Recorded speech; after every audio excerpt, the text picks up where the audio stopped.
a long time.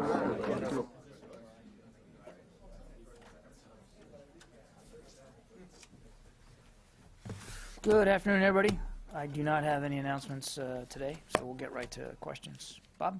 Admiral, can you bring us up to date on the training program for Syrian rebels in terms of when those 400 U.S. trainers would go and which country they would go to and the status of the vetting program? So basically everything. Yeah. What I can tell you, Bob, is General Gata continues to work this very, very hard. I think what you can expect is several hundred U.S. troops being sent over there in a training capacity to the various sites that are still being established and prepared. I think you'll start to see orders for some of those troops over the next 4 to 6 weeks. Some could be given orders very soon, perhaps as soon as within the next week or so. But they'll flow in, I think, over the next 4 to 6 weeks. I'm hesitant to give an exact number on that because I think some of the sourcing solutions are still being worked out, but several hundred is about the right range. And they'll be spread out accordingly, apportioned to the different sites. Again, it'll depend on the requirements and the site preparations. I think it's also important to note that there will be significant contributions from partner nations in this as well. Now, I can't give you an exact number there. Each country is going to have to speak for that themselves. But in addition to some countries hosting the training, which, again, we're grateful for, we expect that there will be countries that will also contribute trainers to this effort and to complement ours. So it's not just going to be a U.S. effort. There will also be, in addition to, back to the U.S. side, in addition to the several hundred trainers that we think we'll need to provide to this effort, I think you can expect to see there'll be additional U.S. service members going in a support capacity, in what we traditionally call enablers, but that kind of thing. So I don't know. Again, some of these sourcing solutions are still being worked. No orders have been cut as we sit here today, so I can't get into any specifics just now. But I think, and as you know, we always do, as orders are cut and as troops are deployed, we'll make the appropriate announcements at the right time. But the main point to your question is that the progress continues on this. We read out the meeting that General Gata had in Istanbul with some of the leaders of the Syrian opposition. His takeaway from those meetings were that they were positive, optimistic. He felt he learned a lot about them and about their interest in this, and it was clear to him that they do have an interest in contributing to this. In other words, contributing trainees to this program. So there's interest on their part, and he's optimistic that things are moving in the right direction. So how far has the vetting gone? There has been no active recruiting yet. That said, they are working with the Syrian moderate opposition leadership to identify potential Syrian moderate groups from which recruiting could occur, but no recruiting has actually yet started. No trainees have been identified and enrolled in this program just yet. But again, he felt very optimistic that if everything stays on track, and that's a big if, that he believes that training could begin as early as this spring. We'll go over, Bob. Different subject is, we've all seen what has unfolded in France and Belgium. What concerns does it raise now that by all accounts we have now seen ISIS loyalists who've gone to Syria and in fact been able to make their way back into Europe, have gone to work with AQAP and have made their way back into Europe? What concerns does it raise for you that this reality has now taken place? And in both ISIS and AQAP, is there any thinking going on about whether you guys can do anything additional, different, to try and keep a lid on that threat? Well, without getting into the specifics of two incidents which are either under active investigation or still being pursued by Belgian authorities, and so I don't have direct knowledge about the specific links between the perpetrators in those two incidents or alleged perpetrators and AQAP or ISIL. In other words, I can't speak to the degree to which they did or did not get support financed, resourced, directed. All that aside, Barb, we've been very clear since the beginning of this that the threat of foreign fighters, that threat that foreign fighters could pose to the homeland and to the homelands of our partners and allies and Western countries remains potent and real. This ideology, particularly the ideology espoused by ISIL, is potent and very attractive to a body of young men in particular. And we've been very clear-eyed about that threat, never tried to underestimate it. And it remains a serious concern. And as you might imagine, we work every day. This conflict aside, we continue to work. And one of the lessons of 9/11 is that we need to continue to work closely with our interagency partners, particularly the Department of Homeland Security, to share information and to collaborate as much as possible. The threat of foreign fighters is not a threat that's going to be solved purely by military means. There are military components to it. There are things we can do, such as fighting this enemy and helping our Iraqi partners fight this enemy over there.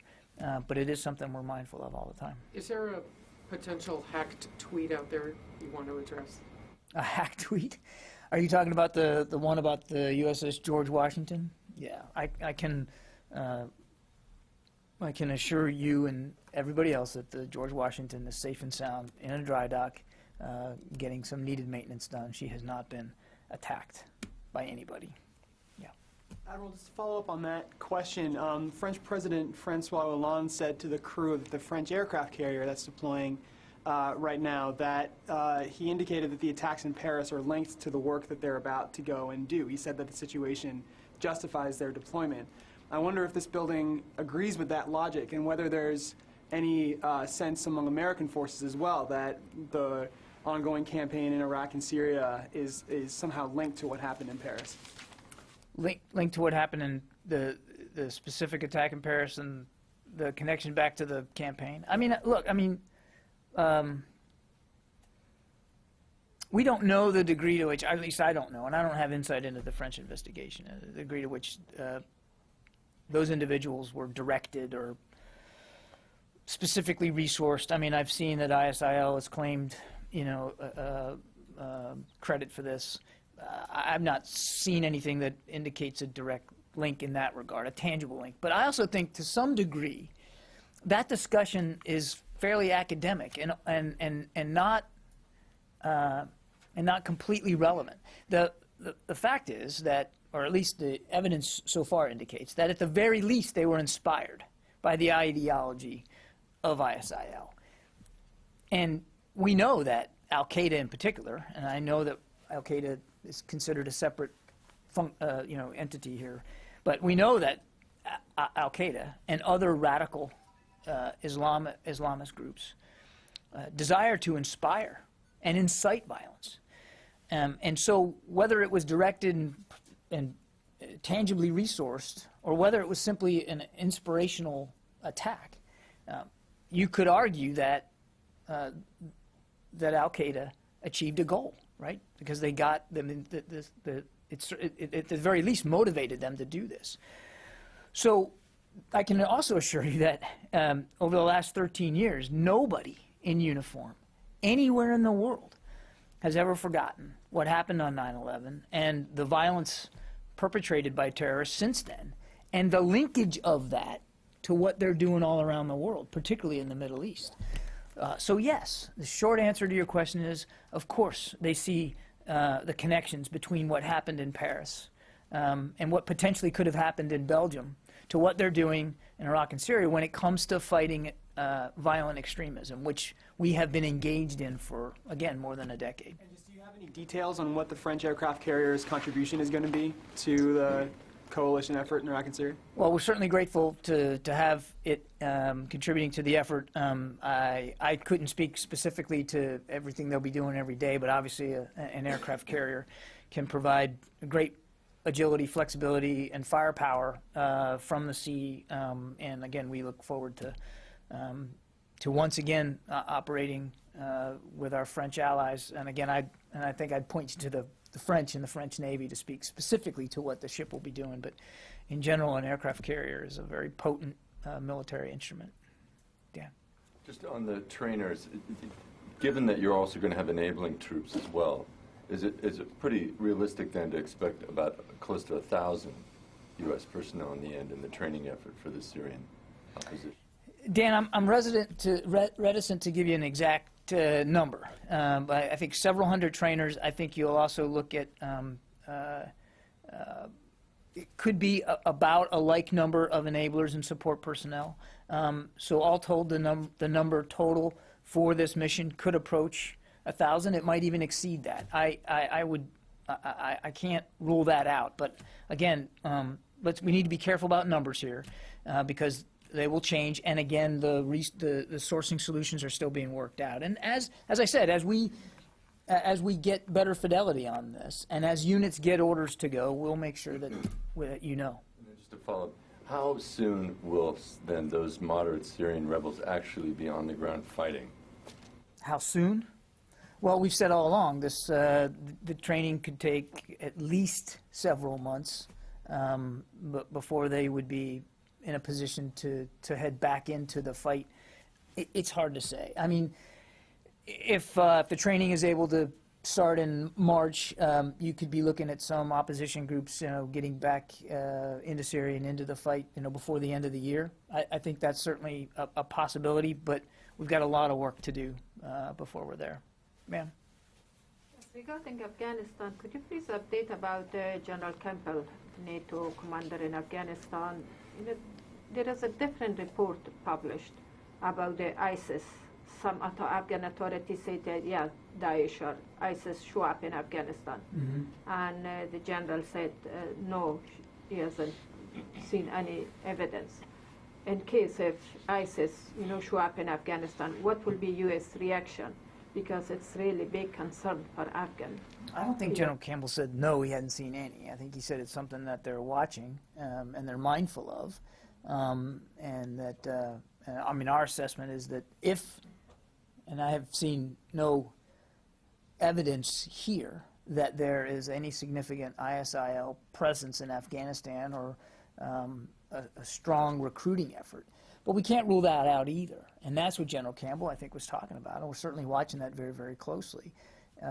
This is a group that has, not only does it espouse a brutal ideology, but they're somewhat evangelistic about it, and they want to grow, they want to increase, they want to inspire others. So we couldn't rule it out that they might not, couldn't rule out that they wouldn't try to some way to inspire or to attract recruits from Afghanistan or from the Taliban. But the general also said, and he's right, the Taliban and their ideology, if you will, is different from ISIL. They have it's a completely different strain, and they see themselves a part of the future of Afghanistan. They have wanted to govern Afghanistan since they lost power in the early 2000s. It's a different mindset altogether, a different organization. But we can't rule that out, and I think that's what the general was referring to. Andrew? Could you give us an update on the troops in Jordan? I think it was about a year ago we heard there was, 1,500 troops and an Army headquarters unit deploying over to Jordan to help the Jordanians, maybe train some Iraqis. How many troops are still there, and what are they doing? You're right. We have a great relationship with Jordan, as you know, that does involve cooperation with exercises and operations. That our presence in the region and in Jordan fluctuates depending on the requirements and the needs in these exercises. I'm not at liberty right now to discuss the specific number of U.S. troops that are in Jordan. I think we're going to respect host nation sensitivities in that regard. Not the number? Are they training Iraqis? Are Iraqis being brought into Jordan to train with U.S. trainers there, or? There isn't an Iraqi training program in Jordan, but I'm not going to detail the specific numbers of U.S. troops in Jordan or detail specifically what they're doing. Again, we want to respect some host nation sensitivities there. Joe? In addition to what you said about training the moderate Syrian opposition, what is the number of the Syrian fighters who will be trained in the beginning? Do you have any idea? Well, Joe, we haven't even begun recruiting them. And so what the program has been established, and General Nagata is pursuing it to achieve about a capacity of 5,400 trainees over the course of the first year. We testified to Congress about that. Nothing has changed about that being the goal. In the same context about Turkey's role, we heard many times in this building that Turkey is cooperating with the United States in countering the flow of foreign fighters into Syria and countering ISIS influence.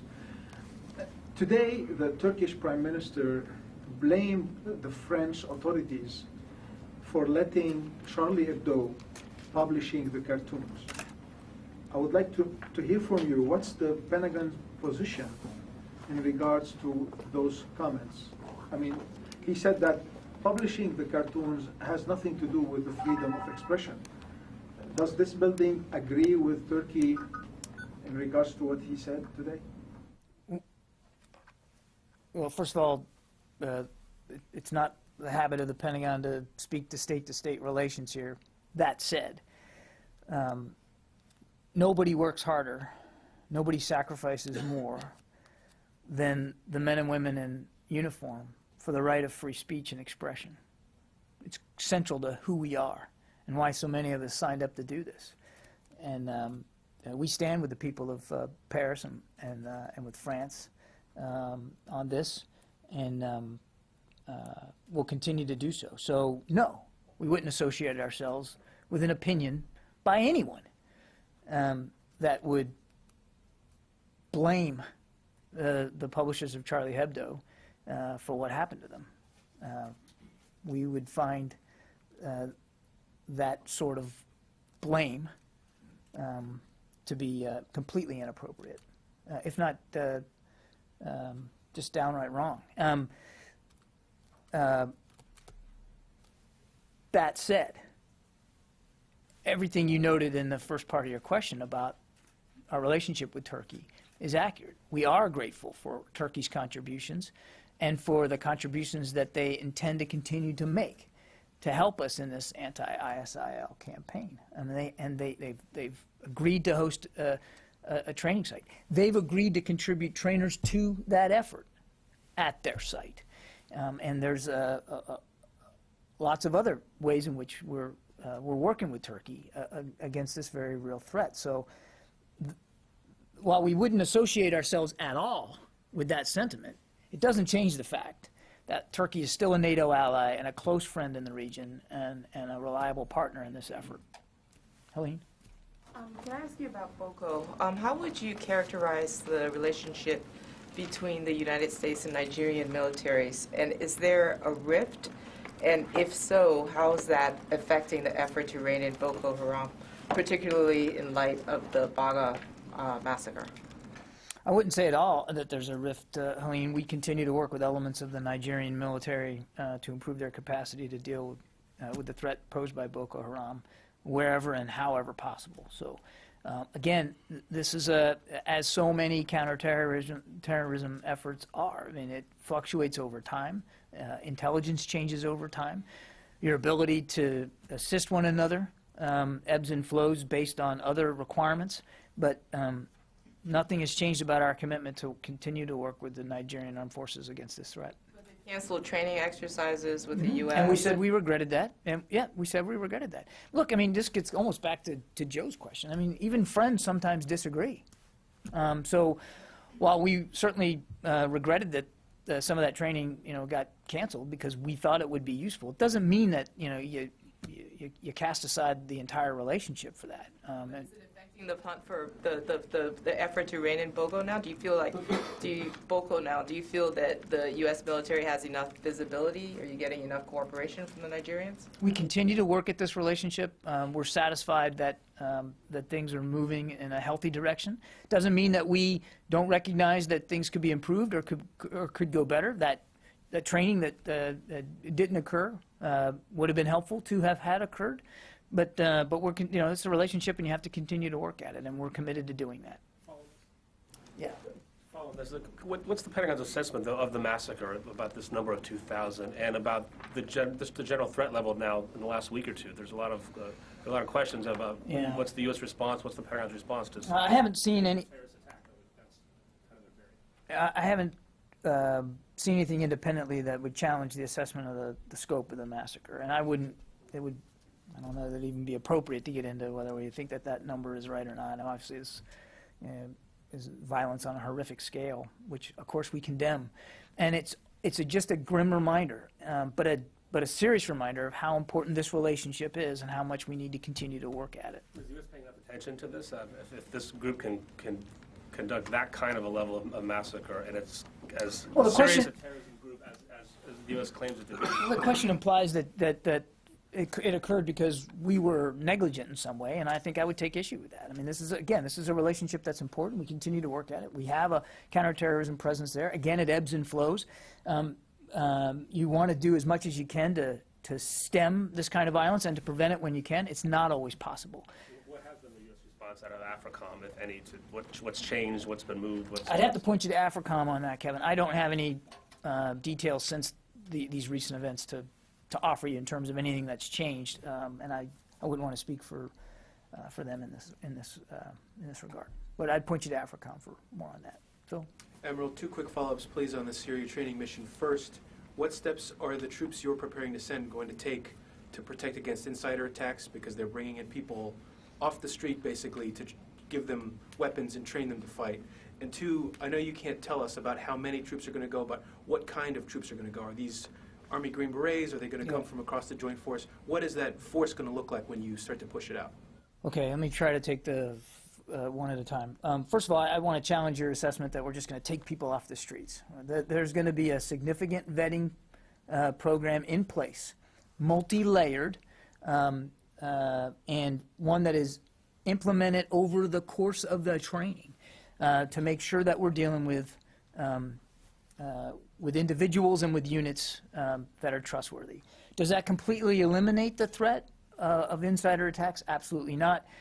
Regrettably, we have quite a bit of experience at dealing with that particular threat, and without getting into specific force protection or rules of engagement with you, I can assure you that a component of the U.S. personnel that will be applied to this mission will be applied in a force protection capacity. In other words, they'll be trainers, but there will be force protection security personnel that will accompany and be along throughout. We've learned the hard way that that's something we've got to be ever vigilant on. And I'm sorry, your second question, I knew I was going to forget it. What kind of troops are going? Will they be? Oh yeah.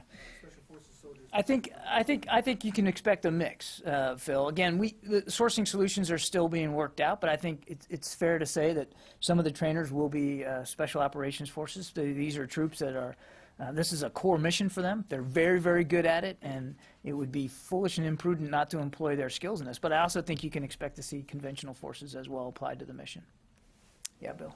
How many training sites have been identified for this training mission, and why is this vetting process taking this long? I don't know the exact number of sites. There are 3 countries that we've talked about hosting sites. It is possible then in 1 or 2 of those countries there may be more than one site. I'd point you to CENTCOM for more detail on that. I just don't have that level of fidelity. And we're looking at other sites in other countries in the region as well that we're still working through. So at the very least, we've got 3 countries that we know that we can insert and have publicly talked about supporting this. As for your second question, this is hard stuff. First of all, we need some of the authorities that from Congress, which now we have going into the year. So that was a little bit of a problem in terms of getting started. General Nagata just met this week in Istanbul with Syrian opposition leadership. He also met with civil society leaders, which he found very, very useful. There's a lot of good people in Syria on the civil society front that are doing a lot of, lots of hard, dangerous work inside Syria. But this was an introductory meeting. It was a chance to better understand the challenges that the opposition leadership is facing itself in organizing groups and units, and a chance to wrap our arms around the scope of the recruiting mission and how difficult it's going to be. But as I said, to Bob's question, the general came away optimistic that that the Syrian opposition leadership wants this program as badly as we do. They want to help us get the right groups and individuals into it. And he's confident that if things continue to move on track, the dialogue continues as healthily as it has been, that we can do it this spring. And I want to just, I don't know if you asked about this, but I want to talk a little bit about vetting. And vetting, as I said to Phil, it's not just a single pass and go. So there'll be, first of all, we're very good at this because we've had to learn how to vet when we have trained other foreign military forces in the past. But we're also going to rely on information and intelligence that are provided by the intelligence community and by partners in the region, to include Turkey. People who know these groups as well and can provide good third-party assessments of some of these opposition groups and some of these units. I'm sorry, some of these individuals that would participate in the training. That's going to, that stitching together that network of information takes a little time, and you want to be careful. It's more important, and we've said this before, that we get this right rather than get it fast. Because there are significant risks if you get it wrong. And the second point I would make is you can't look at vetting as again, a one and done. Okay, you're vetted, you're in, have a nice life.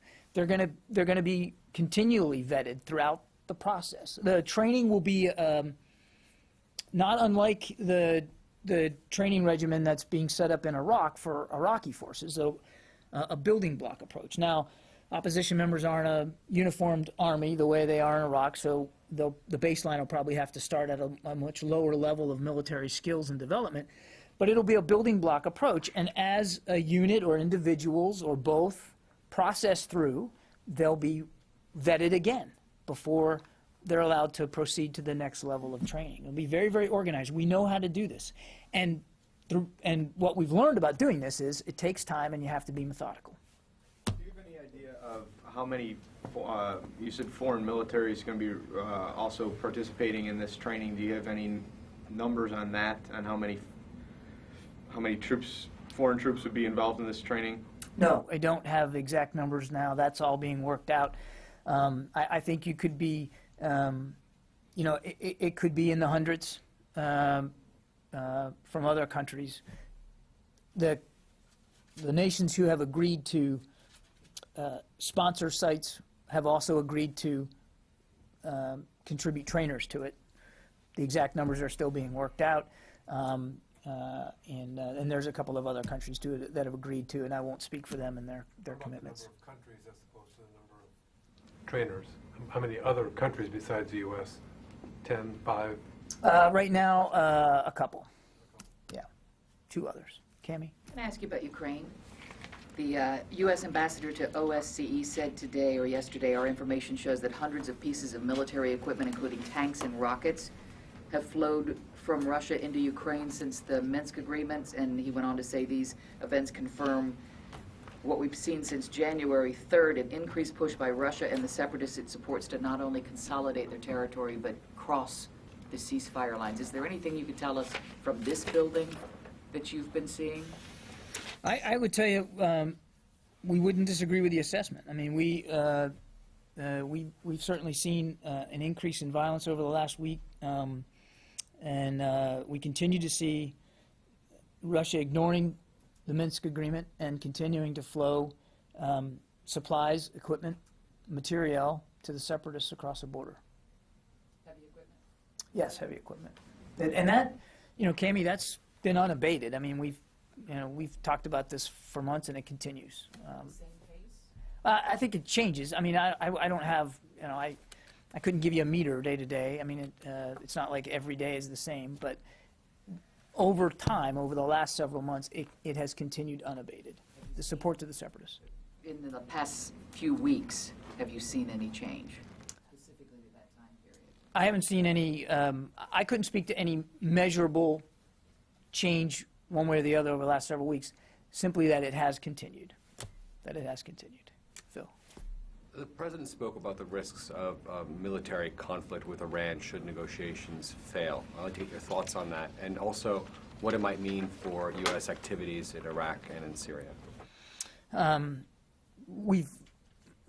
The effort to bring Iran to the table is a diplomatic one, not a military one. And I wouldn't want to speak to anything here from the podium that would in any way put those discussions in jeopardy. It's in no one's interest for there to be a military conflict with Iran over this or any other issue, and nor does it have to be that way. We've been very clear about, the United States government's been very clear about our policies with respect to a nuclear-armed Iran. The President, the Commander-in-Chief, has been very clear about that, and I think I'd leave it. I think I'd leave it at that. Carla. Thank you. To follow up on Kami's question, what, if any, additional consequences is the U.S. and NATO planning if Russia continues to go on the path that it's going, that you're saying you're seeing? And then on cybersecurity, with President Obama meeting with congressional leaders and talking about beefing up cybersecurity, is the Pentagon planning any military-wide changes to beef up its cybersecurity? I won't speak to hypotheticals on the on future decisions that the Commander-in-Chief may make with respect to Russia or Ukraine. I think the President talked about today the need to continue pressure, diplomatic and economic and otherwise, on Russia. Well, I think if you look at what's happened to Russia's economy, absolutely, and Russia's continued isolation in the world, absolutely, and what Putin's actions have also done is certainly strengthened, bolstered, and I think given renewed emphasis to NATO and to the alliance and to our ability, our willingness to continue to look for ways to reassure our European partners. It's in Russia's interest here to do the right thing, not just for the neighborhood, but for their own people. Their economy continues to suffer from these sanctions. But we've said from the very beginning, and Secretary Hagel's made it clear, there's not going to be a U.S. military solution to this issue. Your second question? Was on cybersecurity, considering Obama wanting increased measures to improve cybersecurity. Is the Pentagon planning any sort of military-wide efforts to improve its cybersecurity? We don't talk about the future operations. We certainly don't talk about future operations in the cyber realm. What I would tell you is that this is a domain that we continue to pay a lot of attention to, and I think you're going to see just as concerted an effort in the future as we've seen in the recent past on the cyber domain. Nancy. Since the Charlie Hebdo attack, we've heard repeatedly from U.S. officials that the focus remained on AQAP, and yet publicly available records show that the number of strikes between 2012 and 2014 dropped by half. I was wondering if you could help us understand that, how that focus remained even though the number of strikes happening in Yemen. Well, I mean, the question presupposes that the way you measure intensity and focus is through airstrikes, and that's just a false metric. I don't have the math in front of me, Nancy, so let me just, for argument's sake, assume that you're right and that they've decreased over some proportion. Huh? That's safe. Is it? To assume that Nancy's right. Is safe to assume you're right. Okay, so let's assume you're right. Doesn't mean that we've taken our eye off AQAP as a threat, or that we don't continue to look for opportunities to stem their growth, their development, and to thwart attacks that they might be in the process of planning. I think if you go back over the last 10 years and you look at everything that the U.S. military has done to contribute to counterterrorism and counterterrorism operations, you'll see that we have been very active indeed and very effective at getting these guys where they are and trying to get ahead, getting to the left of attacks that they might be planning. Doesn't mean it's perfect. It doesn't mean that every now and then one of them gets away. It doesn't mean that you can stop every single attack.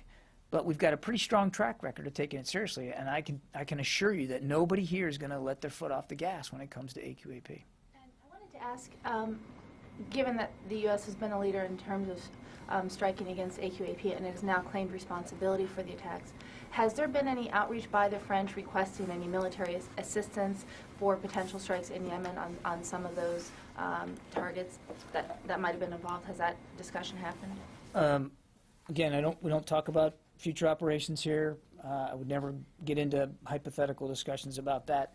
Separate and distinct, I can tell you that there's been no specific request as a result of the investigation in Paris of the military. As you know, Secretary Hagel spoke to Minister Le Drian on Friday. It was a very good discussion, but there was no specific request by the French military for U.S. military assistance with respect to this particular attack. Yes, sir. Admiral, at the end of the proverbial day, after these Syrian opposition fighters have been trained, who are they going to fight? Are they going to fight ISIS, or are they going to fight the Syrian government troops? No, we've talked about. And how do you ensure that they will stay on the mark? We've talked about this before.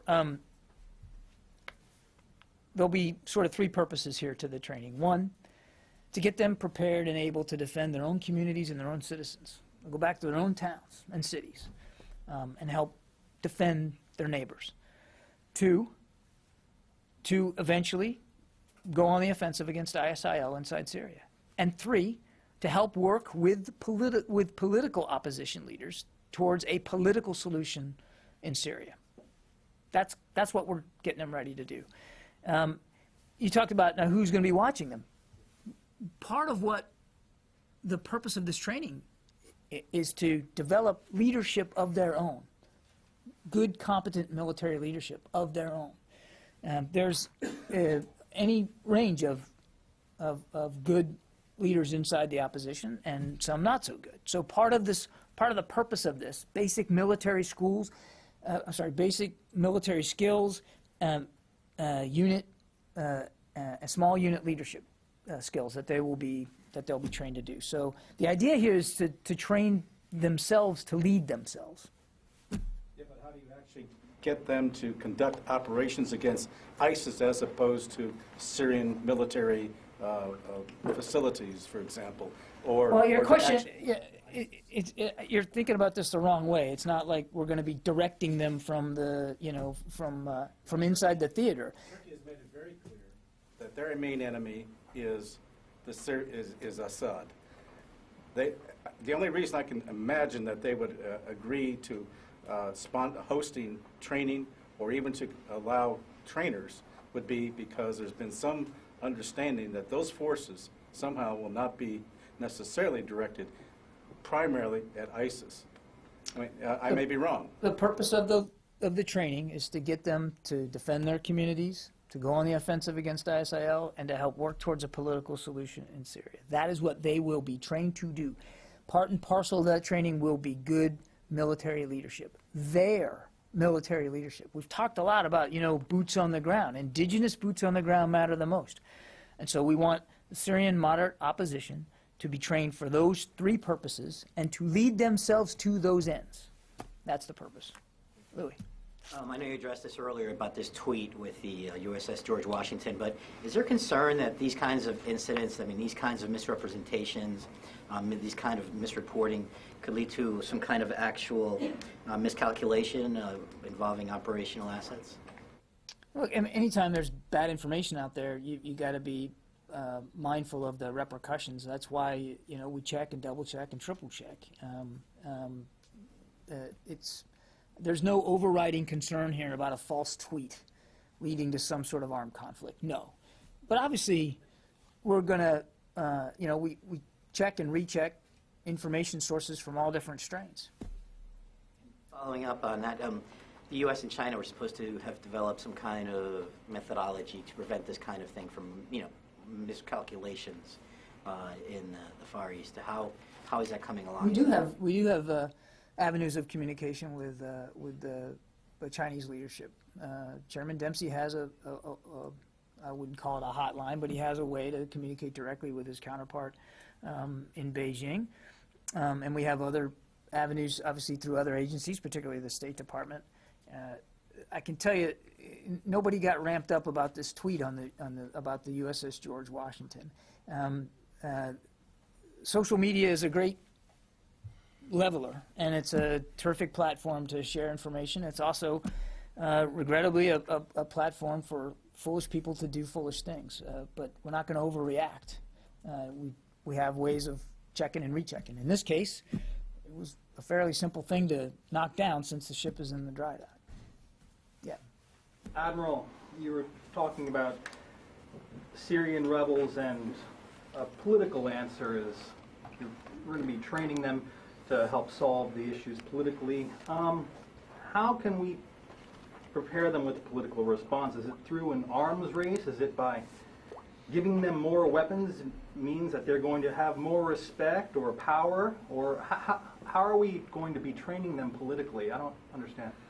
No, it's not training them politically. It's training them to help play their part in seeking a political solution inside Syria. How do they do that? How are we going to help them do that? Helping support political opposition as they continue to exert pressure on the Assad regime. Tony. I want to try the Iran question again from a different vantage point. Because you didn't like my first answer. No, it was eloquent, but not enough. That's what I'm striving for every day. Insufficient eloquence. You were here between 2009 and 2011 when Admiral Mullen was the Joint Chairman. And he and Secretary Gates were asked several times about the efficacy of airstrikes against Iranian facilities. They both said at best airstrikes, military action could only set back Iran 1 to 3 years. Now, the President today gently resurrected the military option issue again. Can you check to see whether the Pentagon still holds to the view that military strikes would only at best delay Iran's nuclear program by 1 to 3 years? You may not know that now, but I'd like you to check that. Yeah, well, I think nothing would change about the belief that a military action would simply delay. I'd have to go back and look and see if our estimate is still 1 to 3 years, but I think certainly nobody would challenge the presumption that military action would simply, or would probably only delay the inevitable. I have another bomber question, not related to Iran. At Whiteman Air Force Base this week, the Secretary gave a very enthusiastic shout-out to the Air Force's new long-range bomber program. The Air Force has classified most of the details. They put out incomplete cost information on the bombers, individual price tag. Incomplete? Incomplete. They put out, well, I don't want to get into budget figures with you, but okay. They put out a $550 million bomber figure, which is woefully incomplete. Here's my question, though. What's Secretary Hagel's level of confidence that the Air Force has this properly managed so that the next Secretary of Defense and the next after him won't inherit an overpriced and behind-schedule weapons program? Tony, I think the Secretary appreciates all the work the Air Force has done in preparing this program. He knows that they have priced it out. It's like $550 million per copy. That's in fiscal $10. It's just an incomplete figure, but go ahead. He's comfortable that they've done the homework to come up with that estimate. It's an estimate based on multiple reviews of the program and not a single source. And he's comfortable that they're going to proceed to develop this in the most cost-efficient manner possible. One thing I would plead, and a lot of the public would too, if you can get the Air Force to declassify some more information about this. They're going to pick a contractor this year at some point. It would be good to get enough more information about the program that they keep classified. I know many details of the program are classified. I suspect rightly so, but I will duly pass on your concern to the United States Air Force. You're welcome. Dan? Just to follow up on the training again, the U.S. military trainers will then take over the smaller program that the CIA has been carrying out. Will they merge and the military will oversee the whole thing, or will that CIA program just continue on? I'm not going to speak for another agency, Dan. I can only talk about what we're doing. And this is a new program that is being established. And part of, to get the Bill's question, we want to get it right more than we want to get it fast. It's a program being established, created from the ground up by General Nagata, and he's working very, very hard at this. And again, I think he's optimistic, and should everything continue to go as well as it is going, again, I think we'll start to see this training get in place early this spring. But I won't, I mean, I can only speak for what we're doing.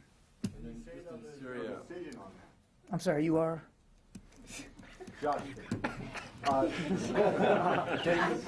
can you say if there's any decision, is it, if you can't say, can you say that this has not been decided yet whether to merge these programs?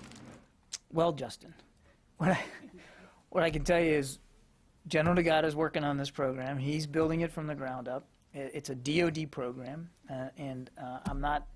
What I will say, and I alluded to this earlier, is that in the vetting process, we're going to pull on resources that already exist and that already have information about some of these groups, to include information and experience provided by our own intelligence community. Okay, I got. Does that include personnel? I'm not going to. I don't think I can characterize it any more clearly and succinctly than I just did. We're going to pull on the information and the knowledge that other agencies and other governments have about these groups. But not the personnel. This is a DoD program. Fighters associated with any theoretical other programs that might have taken place at some time. We're going to do our own recruiting and our own vetting. So just to clarify that, the third step of the program that you outlined involves uniformed U.S. service members training Syrian militants in how to seek political solutions within their own government or within their own political environment. Is that correct? I think I answered it pretty well. First of all, we wouldn't classify them as militants. These are Syrian moderate opposition members.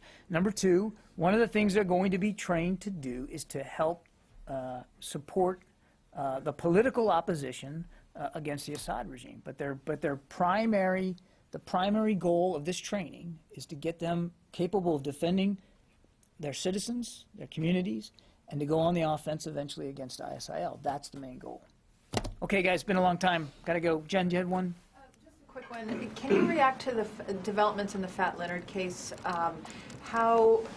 What changes have been made to contracting so that you're sure that that kind of case is not going to happen again? I have to point you to the Navy, Jen. And again, it's an ongoing investigation, so I'd be loath to talk too much about detail. But that's really more of a Navy question. Thanks, everybody.